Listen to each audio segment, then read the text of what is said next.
I found this house on a foreclosed list and I called the realtor. The next day, the bank called, they accepted the bid, and we were moving in a couple weeks later. We found out that the house had sat empty for about 4 years. But shortly after we moved in, I'd say maybe 2 weeks, we moved in July 4th weekend. I was asleep on the couch and I felt the cushion go down. And I opened up my eyes to an apparition. It scared me. I didn't know what that was. I had no idea. And that was the first paranormal experience that I personally had in here. They pushed in through the second-story window. Then it became very physical and it became very violent. And that's when my son and I left the house. But back then I had no idea what I was dealing with. And my gut just said, get out, just leave. When you deal with what's in here, you want to get as far away from ghosts, God sometimes. You really walk that line of what the hell just happened. We walked away from this house and we knew that we were never coming back. What was that? That was loud. Can you tell me your name? I just wanted my life back. I wanted my son and my dog, because at that point, that's all I had. And that was tough.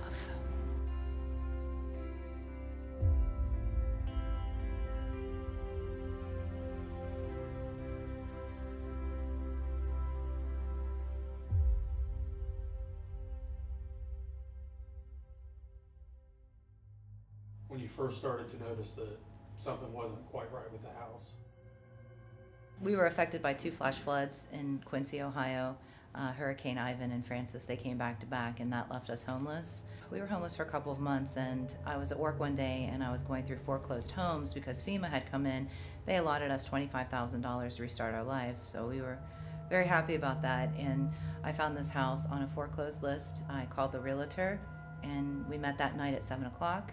And in this room on the fireplace that we're in now, I signed the promissory note. The next day, the bank called, they accepted the bid, and we were moving in a couple weeks later. It happened literally overnight. We found out that the house had sat empty for about 4 years. We don't know why it was foreclosed the first time, but shortly after we moved in, I'd say maybe 2 weeks, we moved in July 4th weekend. I don't remember the year because it was almost 10 years ago, I think 10 years ago. I was asleep on the couch and I felt the cushion go down. And I opened up my eyes to an apparition, a gray figure of a man. He was kind of transparent gray. It scared me. I didn't know what that was. I had no idea if I was dreaming, if I was waking up from a dream or not, but I clearly remember waking up and sitting up and saying, who are you? What are you? What do you want? And he got up and I could feel the cushion come back up, and he walked into the foyer and he vanished. And that was the first paranormal experience that I personally had in here. So right now, me and Rocky are up here in the attic.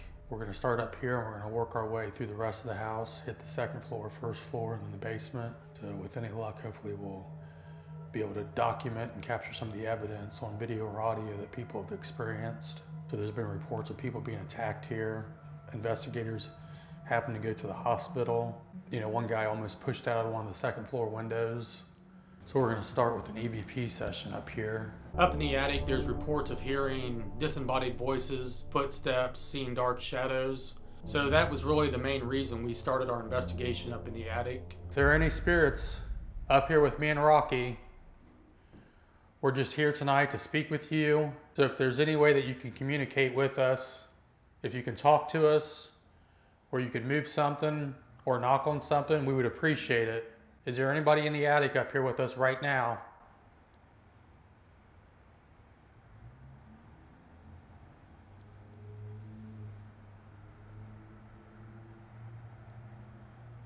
Is there anybody in the attic up here with us right now?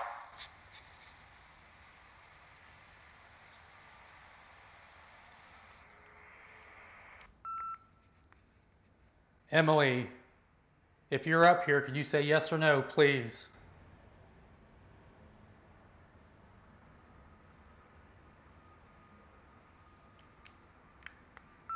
Emily, if you're up here, can you say yes or no, please?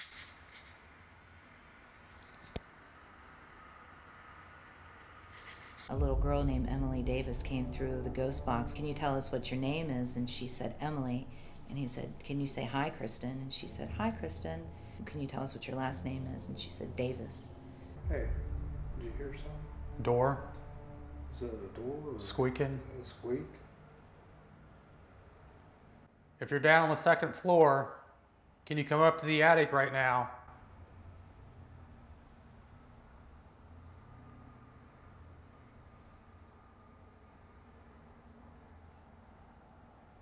My son's father, who was here with us in the beginning, he would always be in the attic, and he hardly ever come out of the attic. He would always stay in the attic, and his whole demeanor changed, his whole behavior changed. He wasn't that soft, loving, fun person. He became very violent. He became very confrontational, and that's when my son and I left the house the first time. But my oldest son, he stayed in the master bedroom, the very back bedroom, and he didn't feel comfortable in there. About 3 weeks after we moved in, he went to live with his dad. We were scared to stay here, so we moved on the bottom floor. We didn't live on the second floor. We have a bathroom down here, but a shower down in the basement. We just stayed on this level. But a lot of voices, a lot of footsteps. I mean, so many. My friend Brittany and I, we came here one day, and we heard footsteps, and we're like, "We gotta go, goodbye." We just left. I mean, we were chickens, you know? We were seriously, we were chickens. Give us a sign of your presence.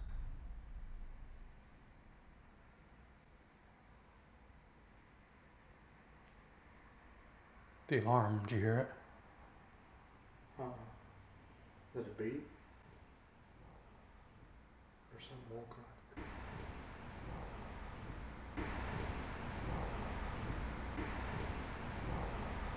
It's walking.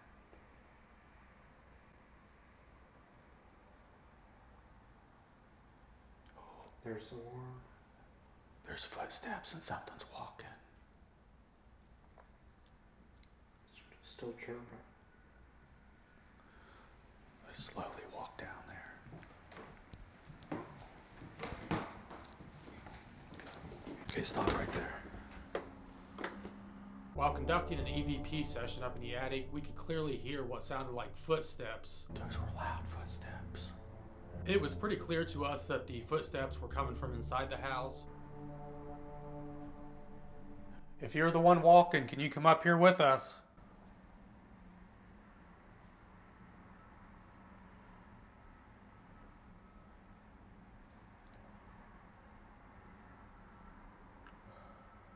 There it is again. I got a cold breeze right here. You hearing the heavy walking? It's walking down here. I'm almost afraid to walk down there.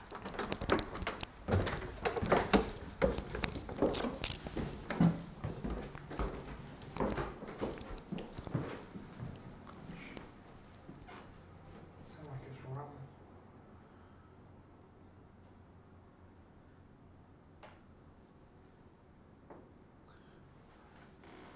Let's just see if we hear it again.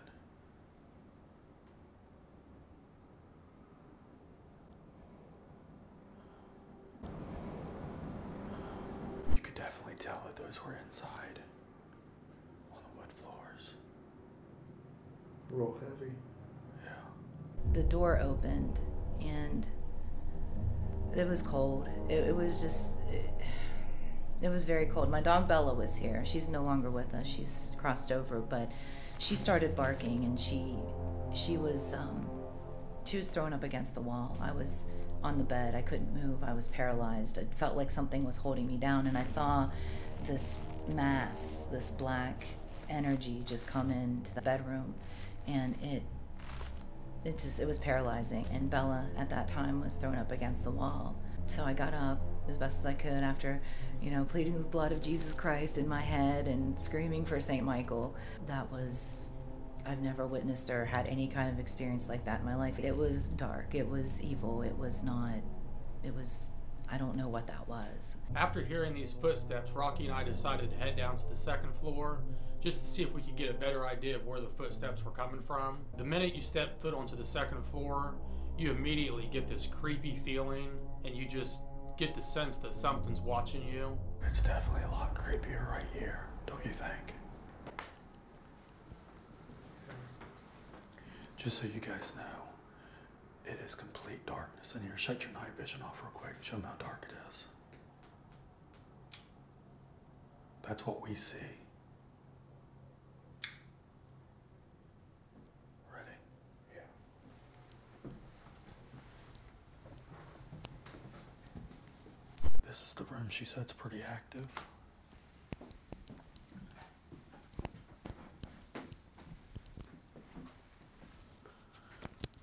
We heard you walking when we were upstairs in the attic. Can you move around for us right now?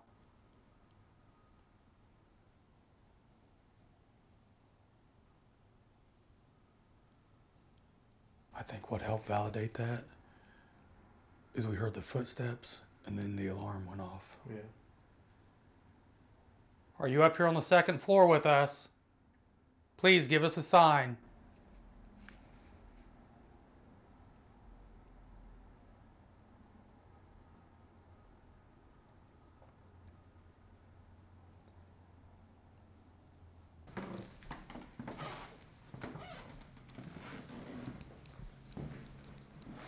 This is the room where she was held down on the bed and where her dog was slammed against the wall. She knew that it wasn't good. And then as soon as I started praying, I released one hand because I was like this. All I could do was just move my eyes. As soon as I released the one hand, she jumped up on me, and then she was just like that, just thrown right up against the wall. The second floor seems to be the epicenter of most of the activity that's taken place inside the Bellaire House. So we believe that that's clearly where the footsteps were coming from. There's a voice right there. You I know, don't know what it said. if you're trying to speak with us, could you tell me your name?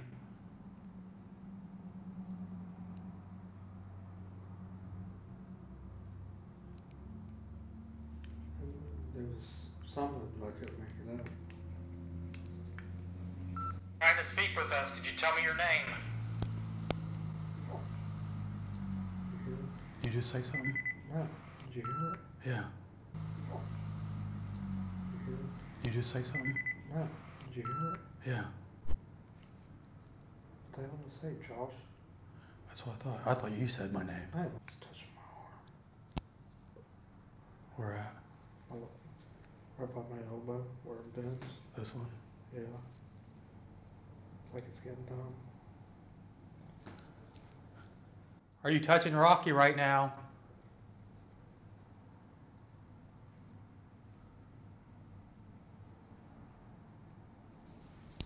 I thought I seen. Keep the light over towards this hallway right here. Oh. That was loud.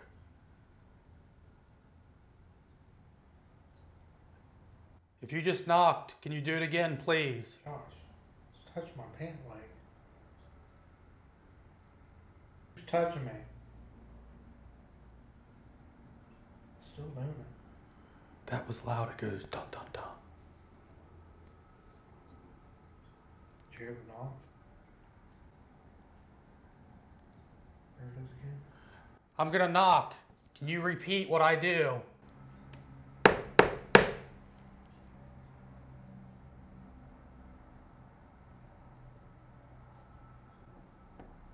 There it is. There it is.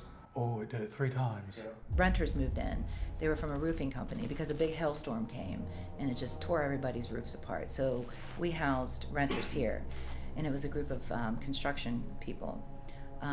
They didn't stay. They sublet and they left, and then the sublease people, I found out when I saw these new people on the front porch, and they left too. So at that point in time, I was like, look, we can't, nobody's going to stay in that house. Nobody will stay in that house. And they've all reported things, activity. So I filed bankruptcy on the house. And it was in September when we went to court here in Bellaire to finalize the bankruptcy. We left. We left the Ohio Valley. I went back to Massachusetts, and I started working in Salem because I didn't want anything to do with Bellaire or this house. It was a new life. It was going to be a good life, you know, non-paranormal life. And I listened to a voicemail, the last voicemail, because he'd called 7 times in a row. and it said, "You get your ass back here right now or I'm going to fine you $800 a day." What is he talking about? I don't even own that house anymore. So I didn't like what he said to me. So I called him and I said, "Mr. This is Kristen Lee. I don't own that house." And he says, "Oh, but you do." And I said, "No, he says, "I know you think you filed bankruptcy, but you better call your attorney. I'm not going in that house. If we go in that house, somebody's going to die, and I don't want to die today." And the fear that I had of that house back then, it was that fearful. And he said, "So what do you want to do with the house?" I said, "The village can have the house. You all can have the house, and I'll just go about my way." And he said, "Well, we can't just take it from you." I said, "Then give me a dollar bill and we'll just call it even." We stood here and he said, he pulled me aside and he said, "Look, why don't you open this house up as a paranormal attraction and build some revenue for our village?" And I said, "I don't want to do it." I said, "If you want to do it, you can do it. I don't want any part of that because somebody's going to get hurt." Do you think those footsteps are coming from downstairs? That's where the alarm went off. I know the alarm went off down there, but You want to just keep working? maybe it went downstairs. I mean, the other alarm's down there right now. What are you doing? It's your fault. Didn't we shut all the lights off down here? Yeah. That light's on.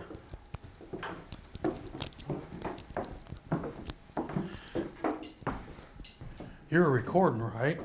Yeah. When we left, we shut all the lights off down here. Because I remember coming over here and hitting this switch.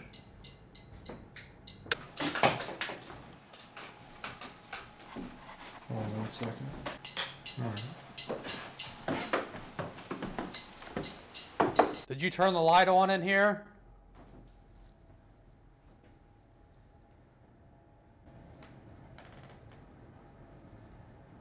What the hell is that? What the hell is that? If you were walking down here and set off our alarm, give us a sign.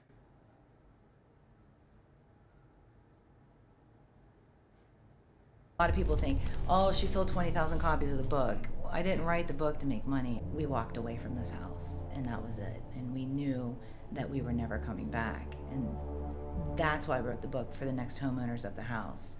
I wanted them to know what was in this house. If they have activity, they're going to want to know who to contact, where to get help. I wanted out. I just wanted my life back. I wanted my son and my dog, because at that point, that's all I had. And that was tough, you know? But then it just became very popular, you know? And Jeff, the goat, everybody calls him the goat. He was with a team one night. It wasn't a team, it was a public tour.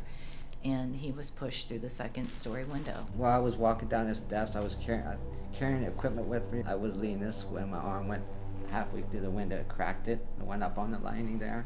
I heard a girl's voice, a hi.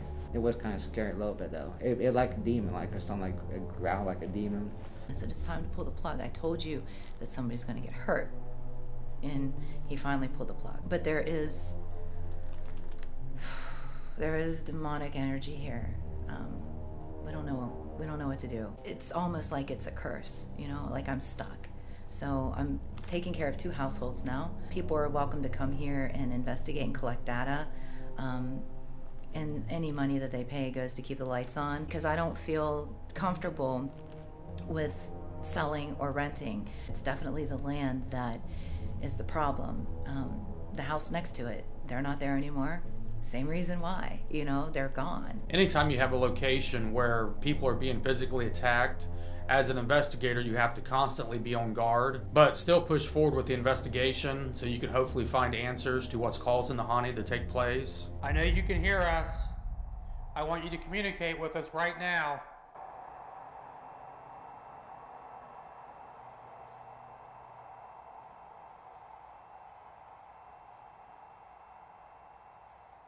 You keep setting our alarm off.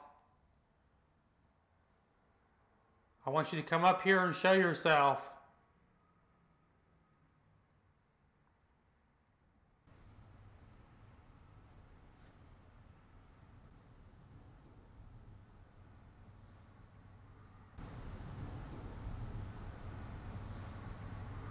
That was was that?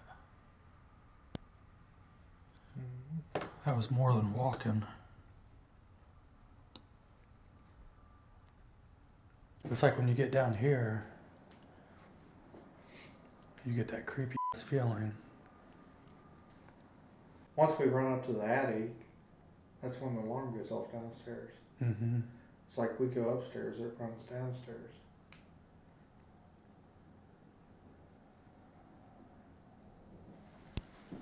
We should just hang out in here for a minute. They said you don't like it when people use the name of Jesus inside this house. Why does that make you mad?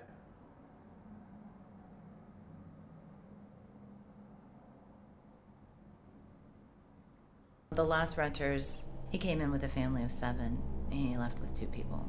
It did to him and his family what it did to mine. The last thing that he said to me was he was walking out of the foyer into the kitchen to go to the bathroom, and the chandelier almost, like by that much, just fell right down on top of his head. And at that point, he picked up the phone and he said, "It's time, we're gonna go." When you deal with what's in here, you just don't want to remember it. You want to get as far away from ghosts, God sometimes. You really walk that line of what the hell just happened. This stuff really does exist, because it rips us apart. It rips families apart. You can come up here. I'm not afraid of you.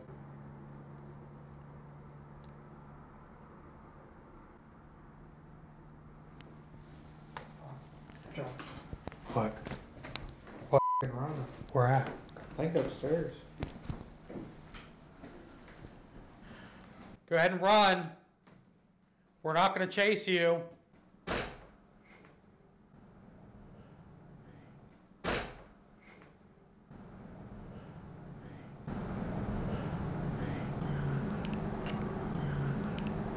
Did you just hear a laugh? You hearing that? Yeah. Sounds like it's upstairs.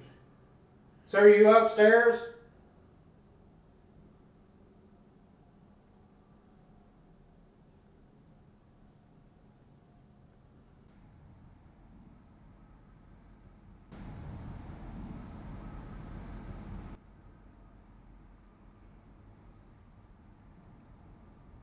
Just keep getting a lot of knocking. Knocking and walking.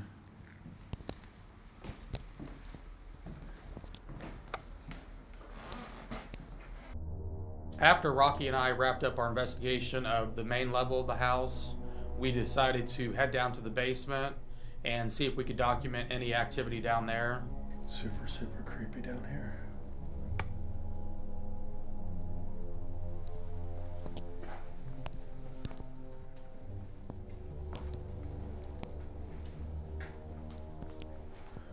Are you down here?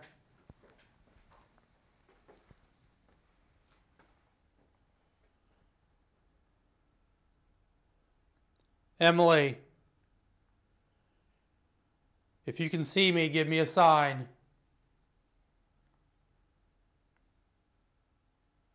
Do you think it's something trying to pass itself off as a kid? I mean, why would a kid do half the shit they talk about? You know, what kind of kid would throw a dog up against the wall? And I'm not the only person that has seen this little girl. She's probably about, I'd say, maybe this high. Blonde, like dirty brown hair, white little dress. We don't understand who she, we don't understand why she's still here. Why does she still stay here? Because there is a predominantly evil, dark force here. But this was the room of Emily Davis, where a lot of activity happened with her. Whatever that Emily Davis thing is, it's not an Emily Davis anymore. It is not a sweet, innocent, cute little girl. It has turned into something that, it's ugly. It's very ugly. So from what I've gathered throughout this last course, from October or September until now, I don't believe that that's Emily Davis. I believe that that's something a hell of a lot darker than what we have been led to believe that it is. So that's something to look at too. I don't know. If you have the strength to push people, knock things over, throw a dog against the wall, then you have the strength to hit something down here right now. There was about 9 of us sitting around the table. We saw a full apparition come down the steps, go into the basement. Behind the house is that native cave and native burial, and then the explosion of the coal miners happened underneath of the house, and then the Ohio River is right in front of the house. The train wrecks, the French and Indian War, the murder right next door, it's all oppression, it's all negative energy, and it's the land. It's just not the house. It's the whole entire 21, 22 acres of Jacob Hetherington's. It's not a pleasant place to be. I can't imagine the people that are still living here. They have hard times. They do have hard times. It's not just me, it's the neighborhood. On July 5th, 1944, there was a massive coal mine fire that took place in Bellaire, Ohio, which took the lives of 64 coal miners and 2 of their rescuers. What we understand, it was from this tunnel right down here, that portal, which is maybe 5 or 6 houses down from this one. She said it was from here to the apartments right there, and that's where the coal miners had exploded. That's where they died, and that's where the explosion happened. Were you one of the miners that was killed in the mine explosion? If you were one of the miners killed in the explosion, can you tell us your name? Who's here? Tell me your name. Is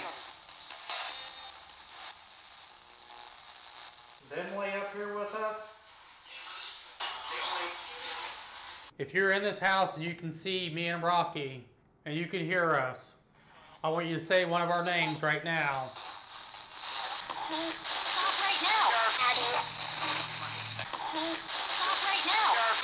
A real little girl. I think she said daddy. Can I speak with Emily? Maybe. Why can't I speak with her? Who are you?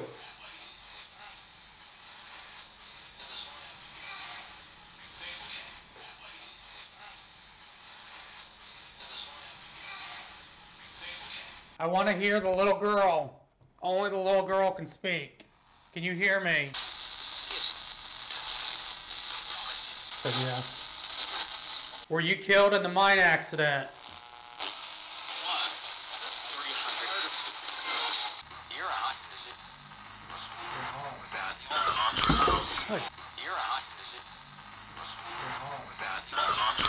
Something just freaking hit me on the side of the leg.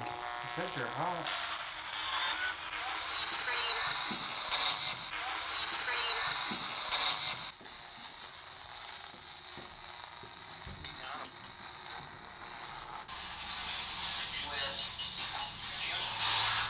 Did you die in this house?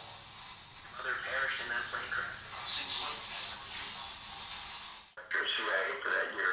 To the healing came with the other son. To the healing came with the other son. Can you tell me your name? When? When? Why are you in this house? So we've got a list right here of all the miners that were killed in the mine accident. So we're going to try reading some of these off and see if we can get a response. Edwin Patterson.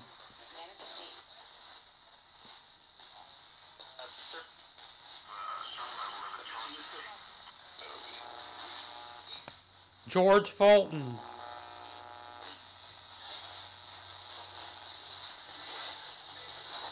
Give us your first name. Mary Madeline. Mary Madeline. Who is Mary Madeline?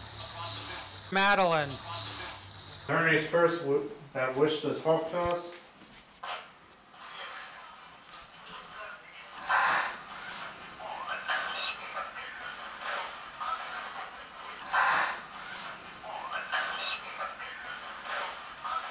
I think what we should do is when we sleep in here, Yeah. set cameras up, one on the bed, and then one facing out this way. Don't disclose anything about your family here. Don't say their names. Don't say anything. Be careful with that part of it, you know? That's hard, you know? It's tough. And what are you feeling right now? I don't like it when this house says things about people that I love. After being up for about 24 hours straight, Rocky and I got the bright idea to sleep for a couple hours up on the second floor. And after about 20 minutes of laying there, you hear what sounds like this massive explosion.